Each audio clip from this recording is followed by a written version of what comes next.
Good morning, everybody. Good to see you again. Miss you all. Uh, Cassandra, you want to call the roll? Of course, Mr. Chair. Secretary Chaudhry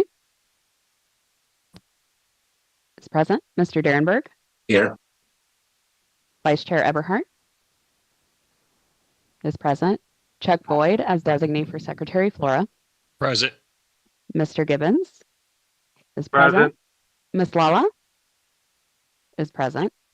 Dr. Wright is absent. And Chair Casemeyer. Yes. You have a quorum, Mr. Chair. Thank you. Do we have any public comment today? Mr. Chair, there is written comment only that's included at the Okay. end of the agenda from Joseph Jakuda with the Climate Parents of Prince George's. Okay. Alex, you want to make your report, please? Yes, thank you, Mr. Chair, and good morning, Mr. Chair, Madam Vice Chair, members of the Commission. I hope you're all keeping yourselves as healthy as possible during this winter of viral and meteorological storms. Can't say I'm a great fan of that stuff, but we shall overcome nevertheless. And step one is showing up. So I thank you for your stalwart participation in our work, whether it's rain, shine, or snow. My first item to discuss today is the ongoing process of revising the IAC's Administrative Procedures Guide. In January, we released a draft revised APG to the school districts for review. Some of the LEAs provided feedback that they needed more time to fully review and consider and provide comments on the draft. So while we had originally expected to bring the draft to you today for review and then a final draft in March for your approval, we're going to push that approval to the April meeting to allow for more time for staff to discuss the LEA's feedback with them and make potential edits in response before bringing it back to you for approval. Cassandra will walk us through the draft in item 4 on our agenda today. Of course, she and I will be available to you over the coming weeks to discuss any questions and/or suggestions that you might have about the content. My second item to report today is, although we have a legislative update in our agenda today as item 10, I will note that this month the IAC has for the first time in recent memory filed an opposition statement to a pending bill in the General Assembly, specifically House Bill 736, which is cross-filed as Senate Bill 843. House Bill 736 has a single purpose, which is to override the IAC's state-local cost share formula for one specific project, Kent County Middle School project, now pending for first-time construction funding in the CIP, and to boost the state share of eligible costs on the project from the standard 50% for Kent County, which would be increased to 65% with the add-ons, up to instead an estimated 84%, which would mean that the project would pull about $8 million additional over the standard participation in the CIP. The IAC does hear Kent County as it expresses a need for help. I absolutely support Kent County in getting a new middle school built, and we all want to be able to help Kent as much as the IAC can within the IAC's fiscal constraints. IAC staff have taken every available measure to keep the project active in the CIP this year and to preliminarily recommend award of $4 million in construction funds to the project this year. As I mentioned to you at our December meeting, many LEAs have hit a fiscal wall this year and are at a loss to complete the funding of some or many of their highest priority projects with available local and state resources. In past times, the IAC had more appropriations compared with the need than it now has. And we were not in the extreme zero-sum situation in which we find the agency now. In those past times, there were ways to give a little more funding to help the larger projects in the smaller LEAs happen in a timely manner. Those options are mostly or essentially all gone now. I want to be clear that while HB 736, if enacted, would result in the IAC increasing the maximum state award for the Kent County Middle School project to about $36 million, the bill would not guarantee that the IAC will be able to fully fund that project in future years or fund it on any specific time frame that would let Kent County avoid having to borrow and forward fund some of the state share for the project. And because the bill does not provide any additional appropriations for the state share increase, adding $8 million to the Kent County project and state funding would only become possible by reducing the amounts available to the other 23 LEAs in the Maryland School for the Blind. I've made the case to the General Assembly a number of times recently that the proposed level of appropriations is leaving the IAC with a gap in funding some of the highest need projects. Most recently, I presented this information to the Senate Committee on Budget and Taxation, that's earlier last month, and then again to the House Appropriations Committee just 2 weeks ago. The projects caught in the funding gap includes the Kent County Middle School project. And while that one is not at the top of the list due to timing, it is on the list that I described to the committees. I will continue to provide all relevant data to the committees and will update you with any new information as it becomes available. This concludes my ED's report for December, and I'm happy to stand for any questions you might have. I might add that Alex and I also briefed the president and the speaker, I guess it was late December, and gave the same briefing to the committees that he just spoke of. Linda. Yes, I'd just like to thank Alex and the IAC for moving the approval to April for the new provisions for everyone in the state. I think the additional time is needed for all the counties to be able to go through the document thoroughly. So I really do appreciate your flexibility to be able to do that. Thank you. Any other questions? Before we proceed, I was remiss in that I wanted to express the condolences of the commission to Senator Law upon the passing of her beloved husband last month or 2 months, and we're really sorry, Gloria, and you're welcome. Okay, consent agenda, Alex, any comments? No, no, thank you, Mr. Chair. Do I hear a Stand for motion? questions. Do I hear a motion we accept the consent agenda? Oh, Mr. Boyd? Oh, did you have a question? Okay, all in favor of the consent agendas, say aye. Any opposed? Aye. Okay.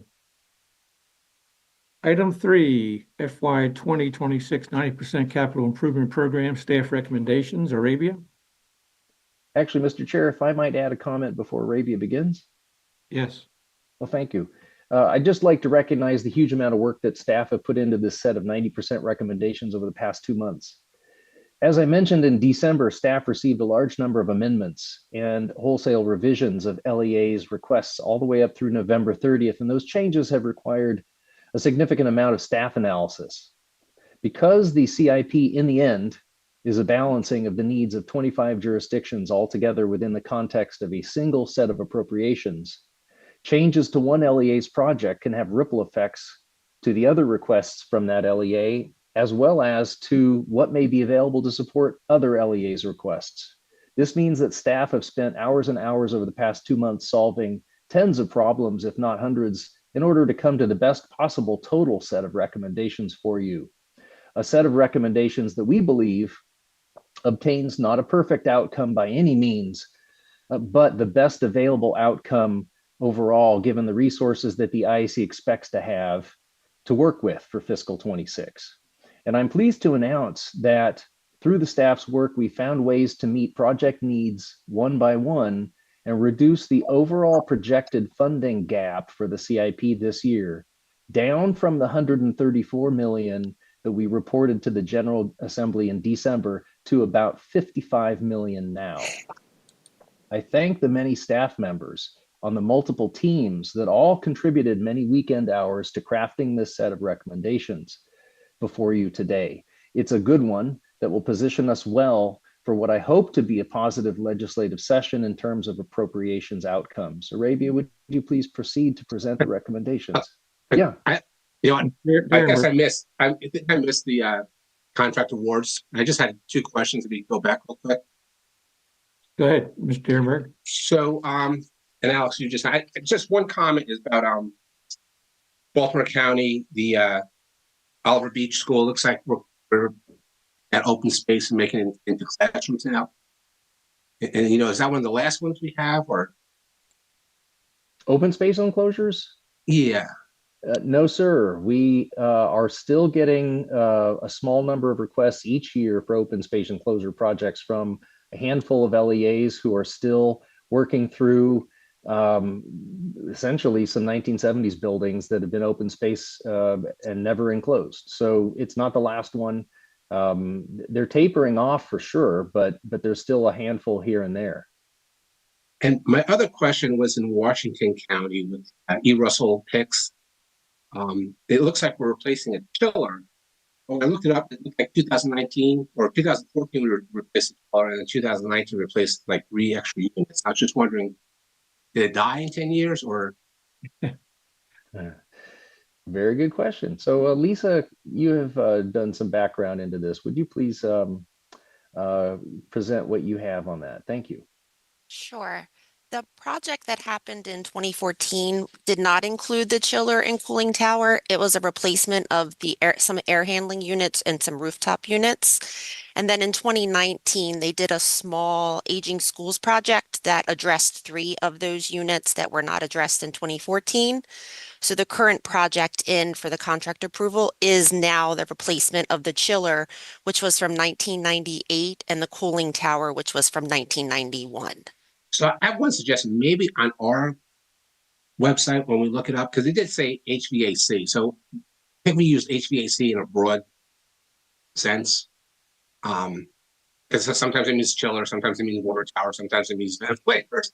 I don't know if we can narrow that down in the description and maybe save, well, confusion on my part, at least. Right. Yeah, no, I absolutely hear you. I think what we'll do is take a look at whether there's a way to add a little more detail in the project labeling so that you can see what's being covered. The challenge is the project scopes can vary so much that there's almost no way to have all the detail I think you're looking for in a single 2-word or 1-word project type. But we'll take a look at that and see if there's a way to maybe add a subline that will give you a sense of what's covered. Yeah, just like on our website where we list, past. Right. No, and that detail is there in our database. It's just not visible to you easily. Right. Yeah, trust me, I know, because I tied up Lisa and Cassandra for a couple hours trying to figure out why we went from HVAC of a $9 million down to HVAC of $786,000. So we had to do some digging. So Gotcha. Thank you, guys. Yeah, absolutely. Thank you. Arabia, go ahead. Yes, thank you. Good morning, Mr. Chair, Madam Vice Chair, and members of the Commission. Today, the Commission is being asked to approve the amended fiscal year 2026 75% CIP preliminary awards and the 90% CIP recommendations, which totals $258 million. This includes $1.6 million being held in the statewide reserve account for projects that come in over budget. The recommendations and projected allocations are based on the governor's preliminary capital budget that totals $300 million in new authorization and $53.8 million in enrollment growth and relocatable classroom funds. This is an increase of $20 million in new authorization and $13 million in EGRC funding. After careful evaluation, staff are proposing that the additional bond funds be awarded to 10 critical major school construction projects, as well as to ensure that 2 systemic renovation projects are fully funded. In total, staff are recommending approval of funding for 103 projects and 6 local planning requests. Final school construction project approvals are contingent upon staff confirmation that these projects conform with the signed programmatic agreement between the IAC and Maryland Historical Trust as it relates to the IAC's administered school construction programs. Final approval for projects designated with a U status are contingent on outstanding issues being resolved by late March. If we can please turn to page 85. As mentioned at the IAC's December meeting, modifications to the 75% preliminary awards would be needed to account for resubmissions, new submissions, changes to project budgets, and to establish an estimated or final maximum state award. While changes to the preliminary awards for the 75% round are being proposed in almost every jurisdiction, the overall total recommendation for those approvals remains at $210 million. For the 90% round, $47 million in project allocations are being recommended for your consideration. This amount excludes the funds being held in the statewide reserved account. The projected recommendations at the 100% round are subject to change based on unresolved outstanding issues, IAC's final capital budget, and any new programs that may come through the 2025 legislative session. I can now read the motion, which is to approve amendments to the 75% capital improvement program preliminary awards and to recommend to the budget committees of the General Assembly and the Department of Legislative Services in accordance with Education Article 5304 BF, the adoption of the fiscal year 2026 90% CIP IAC staff recommendations for each school system and the Maryland School for the Blind, totaling $258,775,266, including $1,691,171 in funding allocated from the statewide reserved account as shown in the attached FY 2026 CIP IAC 90% staff recommendations. Projects shown with a use status are contingent upon resolution of outstanding issues, and all project approvals are contingent upon demonstrated compliance with the programmatic agreement between the Interagency Commission on School Construction and the Maryland Historical Trust regarding Maryland school construction programs. Thank you, Rebecca. For purposes of discussion, would someone like to make a motion to that effect?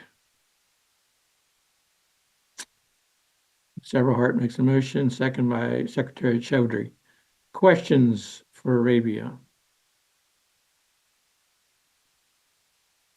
Alex or Arabia, do you want to explain exactly how we reduced our project unfunded needs from 134 down to 55? Is that related to part of what Arabia discussed? Yes, thank you. Part of it is the increase in the new authorization now expected from the governor's proposed budget, as well as the increase in the EGRC funding, which helped reduce unfunded gaps on some projects for districts qualifying for EGRC. But in addition, over the last 2 months, 3 months, actually more, we've received much more detailed information from a number of school districts in regard to their projects that have helped us understand the cash flows, the draw schedules for those projects, so that we could make sure that our projected awards to those projects are sufficient to help the project move forward on its schedule, but not overfund, right? So if there's only $5 million worth of work that's going to happen in fiscal 26, the IAC's award should only be about enough to support the $5 million of work and not more, and have dollars sitting on the shelf.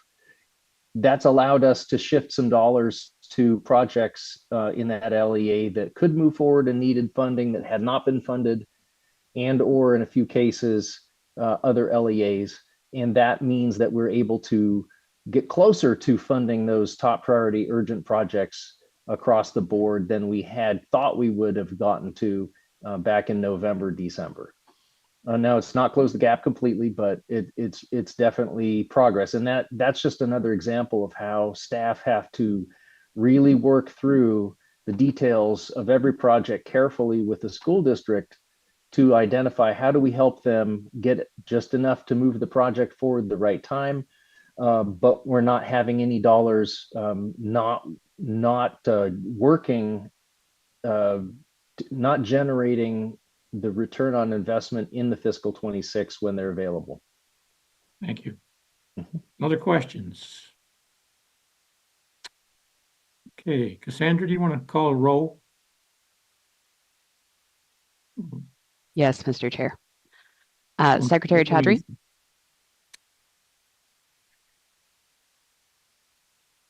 is absent. Mr. Derenberg. There he is. Yes. Secretary Chaudhry in the affirmative. Vice Chair Eberhardt. Approve. Chuck Boyd as designee for Secretary Flora. Approve. Mr. Gibbons. Approve. Ms. Lala. Voting in the affirmative. Krishna Talur as designee for Dr. Wright. Approved. And Chair Casemeyer. Yes. Thank you. Thank you, Arabia. Thank you. Item number 4, informational only, proposed updated administrative procedures guide. Alex and Cassandra. Yes, thank you, Mr. Chair. As I mentioned briefly at the outset today, we're bringing to you for your review a draft update of the IAC's decades-old policy and procedure manual called the Administrative Procedures Guide, commonly known as the APG. The rules that our agency must follow are in a hierarchy that has at the top the Maryland Constitution. Below that come the laws of the state of Maryland. Below that come the regulations called COMAR that the IAC enacts in order to implement the laws in more detail. And then below COMAR, the fourth level is the policies and procedures that the IAC adopts in this Administrative Procedures Guide. Cassandra will go into detail about what's in the draft, how we're engaging with stakeholders for input in these revisions, and how we're shifting the expected vote to the Commission to April to support that work. Cassandra, thank you. Thank you, Alex. Thank you, Mr. Chair, members of the Commission. I am very excited to present this to you today, even as a first reader. As Alex mentioned earlier, we will wait until April to ask for approval of the draft APG because we want to take as much time as possible to really continue to engage our stakeholders to make sure that it is the best possible version of the APG that we can adopt. I do want to talk just briefly today about our general approach and some of the most significant changes that the members will see in the draft. First, we worked really hard to modernize this document. The current version of the APG is about 194 pages, and it can be very repetitive. It makes sense because some of the sections of the document haven't been updated since 1994, which means that the document definitely didn't take advantage of modern conveniences like website links. By using cross-references, links, and plain language, we've been able to reduce the draft down to less than 80 pages without a loss of content. Next, as the IAC has evolved into a technical support agency rather than merely a grant management agency, more and more of our activities are happening at the LEA level rather than just at the project level. Because of that, we've created a separate section, it's in the draft as Section 2, which provides guidance on LEA level activities. These are things like the educational facility master plans that have to be submitted every summer and the comprehensive maintenance plans, which are also required to be submitted annually. This section also provides information on activities that aren't related to projects. Those are things like site approvals and dispositions. Lastly, the APG consolidates a lot of guidance policies and informational notices that have been sent to the LEAs over the last several years, but weren't incorporated into the larger APG document. I want to take an aside here and say that with the adoption of the new APG in April, we see this becoming much more of a living document that gets updated as the Commission makes new policies so that there is always a one-stop shop for LEAs to go to. The APG that is currently in effect has not been significantly updated, as Alex mentioned, for a number of years. So that means that LEAs are having to look in a lot of different locations to get all of the information they need for project management. There is a lot of information in those 80 pages, and I don't want to spend today going over what is an early draft in detail, but I do want to talk a little bit about the timeline and the next steps. We sent a draft of the APG out to the LEAs on January 13th and requested that they provide us feedback by February 5th. As Alex mentioned, we heard from some LEAs that was not enough time. We have advised the LEAs that we'll continue to accept feedback through March 3rd. We're also working on setting up a couple of one-on-one discussions with LEAs who have requested further conversations on the APG. So we'll be working on this really diligently with a lot of engagement over the next month or so. We'll continue to review the feedback and incorporate additional revisions, and we will bring an updated draft to the IAC for consideration and potential approval at the April meeting. This is informational only, Mr. Chair, so there's no Right. motion, and I stand for questions. Any questions for Cassandra? Thanks, Cassandra. Item 5, Aging Schools Program Administrative Procedures Guide Revision, Section 5. Cassandra? Thank you. This one is fortunately short and sweet, especially compared to the 80 pages that were included in the last item. As a reminder for the members and the public, the Aging Schools Program is the IAC's smallest program. It's typically $6.1 million that are generally used for small capital improvements. Sometimes those funds might cover a portion of an HVAC project. Sometimes it's used to replace flooring. Sometimes it's used for adding fences or components of PA systems or elevator upgrades. Each LEA's annual allocation is defined in statute, and then projects are approved up to the allocation amount. Almost every IAC program allows LEAs to request reimbursement for projects that the LEA already has under contract. That's typically just because the LEA's procurement timeframes and IAC meetings may not always line up exactly, so it can become cumbersome for them to wait for IAC approval on a contract before they proceed. ASP, for some reason, is the exception to that rule that has been inherited from many years of practice in the ASP procedures. We're recommending that the IAC revise the procedures to allow for projects that have been forward funded by the LEA to be eligible for reimbursement through the program. The program is typically funded with bond funds, so projects will have to have been put in service within 18 months of the request for reimbursement in order to be eligible to receive those funds. So they won't be requesting reimbursement on projects that are very, very old. They will have to have been recently completed. The motion, Mr. Chair, is to amend the FY25 Aging Schools Program Administrative Procedures Guide to permit projects under contract prior to IAC approval to be eligible for ASP funding. Thank you. Do you hear a motion to that effect? Mr. So Darren, moved. Mr. Chaudhry, Secretary Chaudhry seconds. Questions for Cassandra about this item? Okay. All in favor of the motion, raise your hand or say aye. Aye. Any opposed? Thank you. Item 6, COMAR revisions to statewide per square foot cost for net zero projects. Cassandra? Thank you, Mr. Chair, and I promise I'm going to stop hogging all the attention in a minute. In 2020, the General Assembly passed a bill, Chapter 20, that created project-specific state cost share add-ons for projects that met certain criteria. One of those add-ons was for net zero projects. Projects built to be net zero energy are eligible under that law for a 5% state cost share add-on, which is intended to incentivize building net zero schools by offsetting some or all of the additional costs of building a net zero school versus a non-net zero school.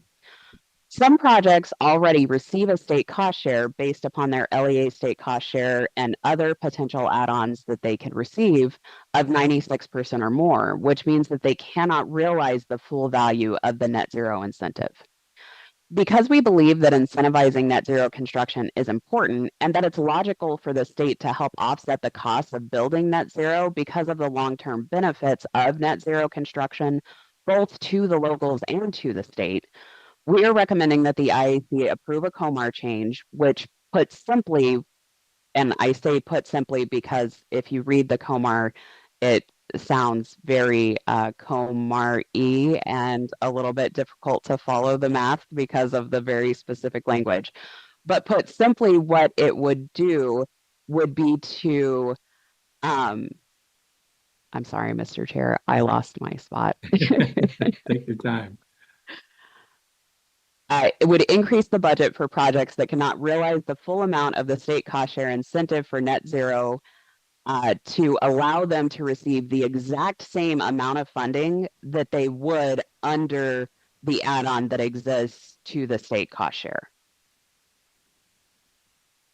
I don't quite understand it, but So, Mr. Chair, go ahead, go ahead. I just put a little bit more simply, if an LEA already receives a 97% state cost share, then they could only get a 3% increase for net zero. They couldn't get a 5% increase because they can't go over Yeah. 100%. Right. We would calculate 2% and add that to the eligible costs as an increase to the cost per square foot. So they wouldn't be receiving a state cost share over 100%, but they would receive the same value of that as an eligible cost on their project budget. I'm going to read the motion really quick so that we can go to Mr. Darrenberg. discussion. The Yes. motion is to approve amendments to COMAR 14390207F that will provide additional funding for LEA projects that are eligible for the net zero state cost share add-on, but cannot receive the full value of the add-on because the project specific state cost share is 96% or higher. Hear a motion to that effect. Mr. Darrenberg's motion, Ms. Everhart seconds. Mr. Darrenberg. So how many LEAs does this affect as far as they get the greater percentage of cost share right now? So that is variable, Mr. Darrenberg. We have a handful of LEAs that have a base state cost share of 96% or more. So this would apply to all of their projects. But there are LEAs that could reach a project-specific state cost share of 96% or more if they were eligible for one of the other add-ons. Those two other add-ons are based on the population of concentration of poverty and on their maintenance performance. So in general, I would say this could affect a pretty significant number of projects in the state. So it could be almost all of them if they all hit those criteria, or 80% of them are, but they're not going to go over 100%. Like no one's going to get. Yes, it will never go over Right. 100%. So you guys have to be on top of your numbers as far as We trying to always are, figure out. Mr. Darrenberg. I know you guys are all math whizzes. Any other questions? All in favor of the motion, raise your hand and say aye. Aye. Any opposed? Thank you, Cassandra. Item 7, FY 2024 Healthy School Facility Fund Reserve Funds, Calvert County Public Schools, Windy Hill Middle School Air Conditioning Project. Lisa? Good morning, Mr. Chair, Madam Vice Chair, and members of the Commission.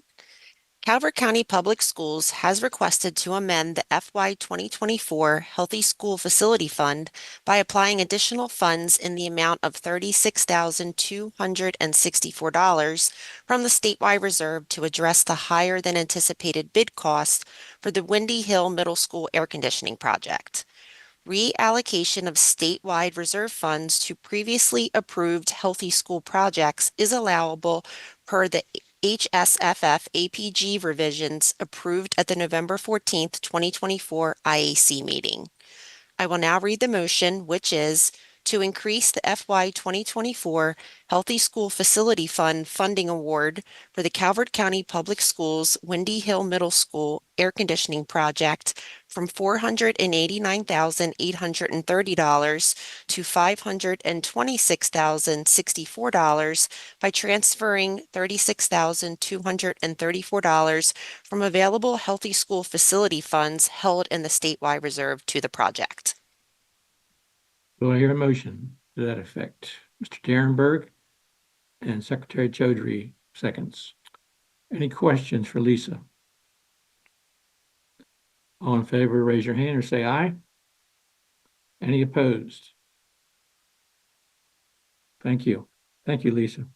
I do have one question back to the item that Cassandra was talking about. So do the other add-ons, are they treated the same way? In other words, if you don't have a net zero add-on, but you have the other two, are they treated similarly to the net zero? We are not recommending, Mr. Chair, that they receive the value of the add-on if they achieve 100%, because those add-ons are not incentives to incentivize some positive behavior. They are based upon, it's an equity mechanism based upon their concentration of poverty and their maintenance performance. I got I think this one offsets costs. The others are not intended to do that. Yeah. Okay, thank you. Item number 8, FY 2013 Energy Efficiency Initiative, EEI, funding adjustment, authorizing the use of statewide reserve funds to replace EEI funds. Cassandra? Thank you, Mr. Chair. Fortunately, this is a super boring accounting cleanup item. So thank you for giving me room on the agenda to do what we need to do for our books. There was an old EEI appropriation that was reverted by the state treasurer's office, but that wasn't swapped out for appropriate funding sources on approved projects. This action allows the IAC to use funds from the statewide reserve to replace the EEI funding source so that we can keep those projects whole. The motion, Mr. Chair, is to approve the use of $3,137,903 in statewide reserve funds for projects that were previously awarded funding under the FY 2013 EEI appropriation. Do I hear a motion to that effect? Secretary Chaudhry and Mr. Boyd. Discussion. Any questions for Cassandra? Okay, all in favor of the motion, raise your hand or say aye. Any opposed? Thank you very much. Mr. Chair, if I could make a very brief comment on this one. Yes, sir. I know that a number of LEAs have asked why the IAC maintains, reserves instead of simply allocating out every dollar. This is a good example of why we have to keep a little bit of flexibility in what the IAC's available appropriations can cover. Things like this have been, not frequent, but they do come up where the IAC does need to have some funding reserve for handling issues of this type where there's no way to necessarily foresee it, but we've got to be able to deal with it. And this $3 million amount has really helped us keep those projects moving without any interruption in funding. So thank you. I also have one little question. Yes, sir. That's, how'd you find this from 2013? Like, has it been sitting there that long? And So, Mr. Chair, yes, a lot of our funds do sit around for a very long time, especially when they are these special program funds. So EEI was an energy efficiency initiative. It had very specific criteria. When the funds reverted, they could only be used for projects that met that criteria. So we've essentially been reapplying and reapplying as a round of projects got done, a little bit reverted, and we keep reapplying it over and over again. We tend to call them recycled funds, even though that is definitely not a term of art. It's our shorthand that I think captures what we're doing with this money. We are working with our partners at the Department of Budget and Management to close out some of these older funding sources.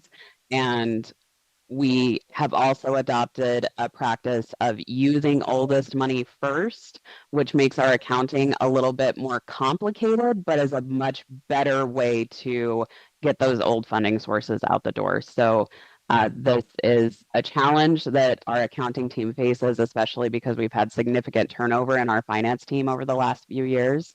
And they're really doing a very, very good job. If you want to call me, I would be happy to spend 90 minutes boring you with all of the details. it wasn't a typo. I thought it was 2023 at first.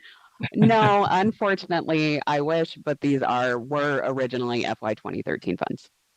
Thank you. Okay. Item number 9. Built to Learn funding request, Baltimore County Public Schools, Scotts Branch Elementary replacement. Arabia?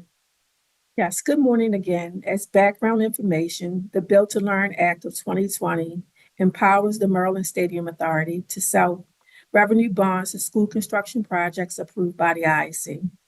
Baltimore County is requesting approval from the IAC to designate their remaining BTL allocation of $5.5 million towards the cost of replacing Scotts Branch Elementary School.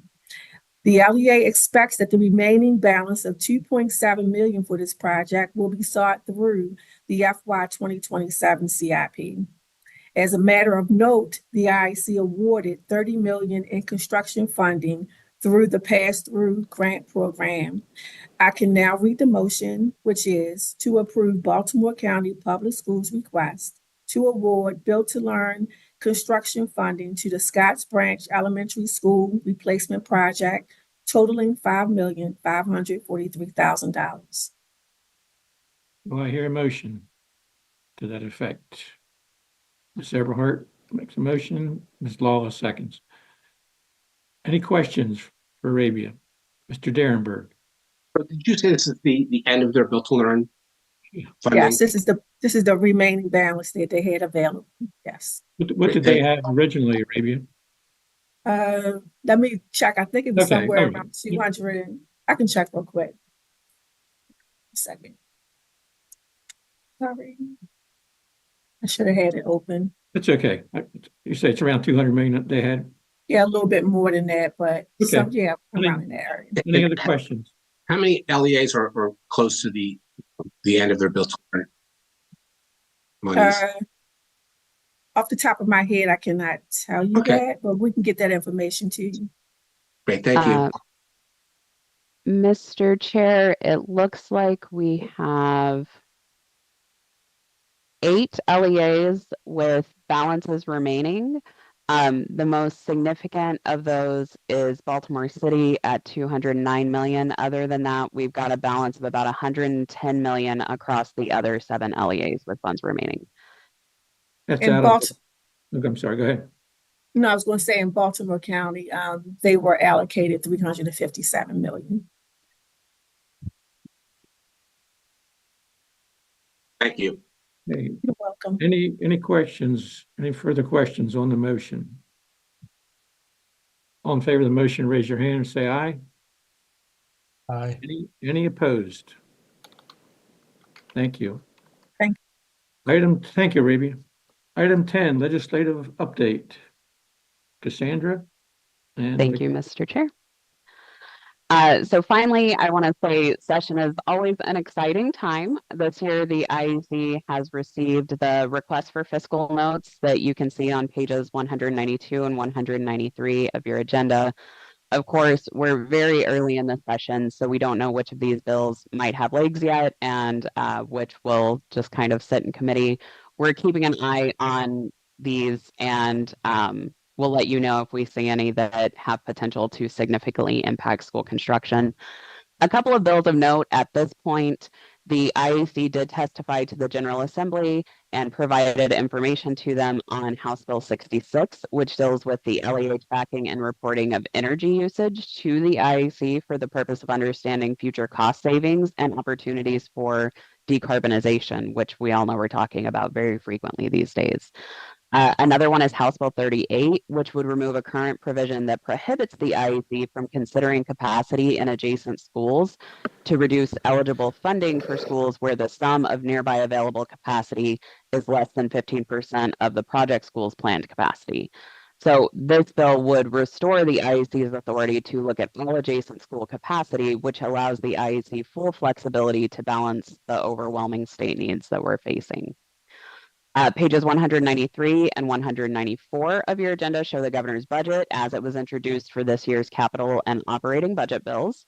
The good news, as Alex mentioned, is that the governor's budget includes an additional around $20 million for the CIP, as well as some additional funds for EGRC than was projected at the 75% CIP approval. Like everyone else, we're watching the budget bills closely through this session, and we will let you know if anything changes. If any of the members have any questions about the legislation that we've included in the agenda or anything else, we would be happy to answer those at any point, Mr. Chair. Okay. As you all know, I think that historically, we're not sure why the IAC has not testified in favor or against bills for a long while, and we're not sure how that came about or when it came about. But I think it's probably an item we should put on the agenda for the future in terms of whether they're going to allow Alex the leeway to testify, or he has to come back to all of us to get our approval, or how we're going to handle it. But it seems like when seems like there are certain bills that certainly need our testimony and that the legislature would expect and appreciate our thoughts. So maybe next month, you all can think about criteria or how we handle the decision-making process as to when to testify for or against. I wouldn't want to have us up there all the time, but I think there are critical pieces of legislation that would require our input. Any other thoughts on that right now, or? But let's think about that for next month to give that some discussion. Any other issues to bring up? Do I hear a motion we adjourn? Mr. Darenberg and second by Ms. Everhart. All in favor, say aye. Any opposed? See you all next month. Thank you very much. Thank you.